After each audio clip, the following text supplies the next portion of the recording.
Good morning, 7th class students. Welcome to Surya online classes. In last video, you learned the topic, the introduction part of Vijayanagara Kingdom. Vijayanagara Kingdom was established in 1336 and it was founded by Harihara Raya and Bukkaraya in 1336 and ended in 1646. And also its capital city Anegondi or Vijayanagara. And also you learned that 4 dynasties ruled Vijayanagara kingdom. Those were Sangama, Saluva, Tuluva and Aravid dynasties. Right? But one thing, dear students, how can we get that information about Vijayanagara kingdom? Because this kingdom belonged to 14th, 15th and 16th century. At present days, how can we get that information? Here, two important historical evidences played very important role in giving information to us. What are these?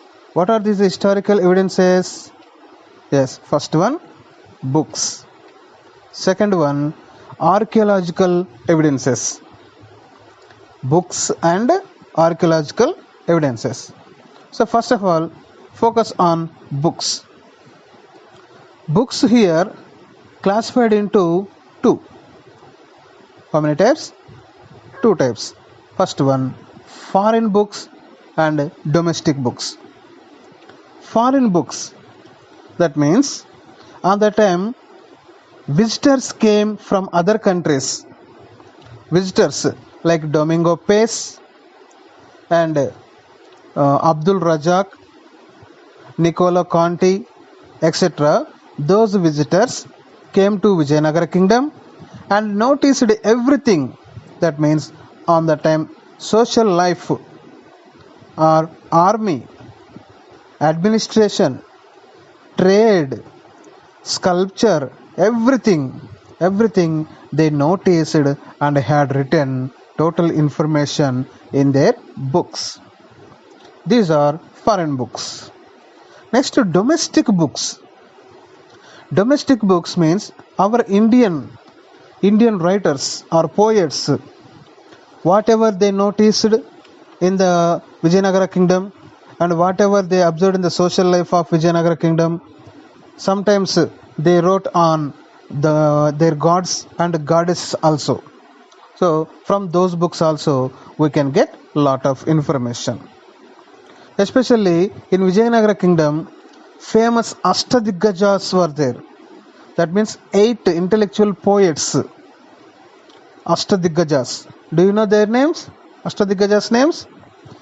These Ashtadiggajas are Allasani Peddana, Mukku Timmana, Durjati, Ramaraja Bhushana, Tenali Ramakrishna, Pingali Surana, Ayyalaraju Ramabhadrudu and Madayagari Mallana.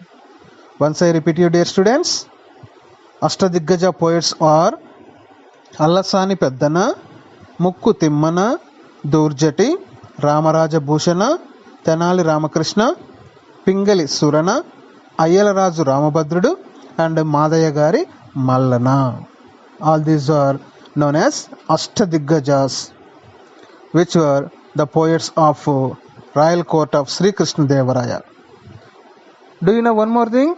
Sri Krishna Devaraya also a great poet. He wrote an important book, Amukta-Malyada. Sri Krishna Devaraya wrote the book Amukta-Malyada. Do you know the meaning of Amukta-Malyada, students? Don't know? Okay, I will tell you. The meaning of Amukta-Malyada is giver of worn garland. Once I repeat you, giver of worn garland. In Telugu, తాను ధరించి సమర్పించిన దండ. ధరించి సమర్పించిన దండ. So these are all evidences from books. Next, archaeological department. Right? Who is an archaeologist? An archaeologist means a person who studies human history and dig out old sites and find out new things about olden kingdoms and human life. So totally they give information about olden kingdoms or olden human beings life. So archaeology department's evidence is also classified into three. They are buildings, coins and inscriptions. Buildings, coins and inscriptions. Okay, buildings again classified into temples and forests. Temples and forts. So temples, on the time Sri Krishna Devaraya and so many other Vijayanagara kings, they focused on temples. They built large and historical temples, and also they constructed forts to defend their kingdoms. And also another proof archaeological evidences were coins, gold coins and silver coins. On the time people used them as money. Next, third one, inscriptions. Inscriptions means writings on the stones. Writings on the stones. So on the time the kings, whatever wars they conquer or whatever land donations they given or any tanks digging or canals digging, total information they have written on the stones. Example, in our area we have two very important historical evidences we can get from Vijayanagara kingdom. Those were Kambam tank, which is known as second biggest tank in Asian continent, and second one is Pormamilla tank.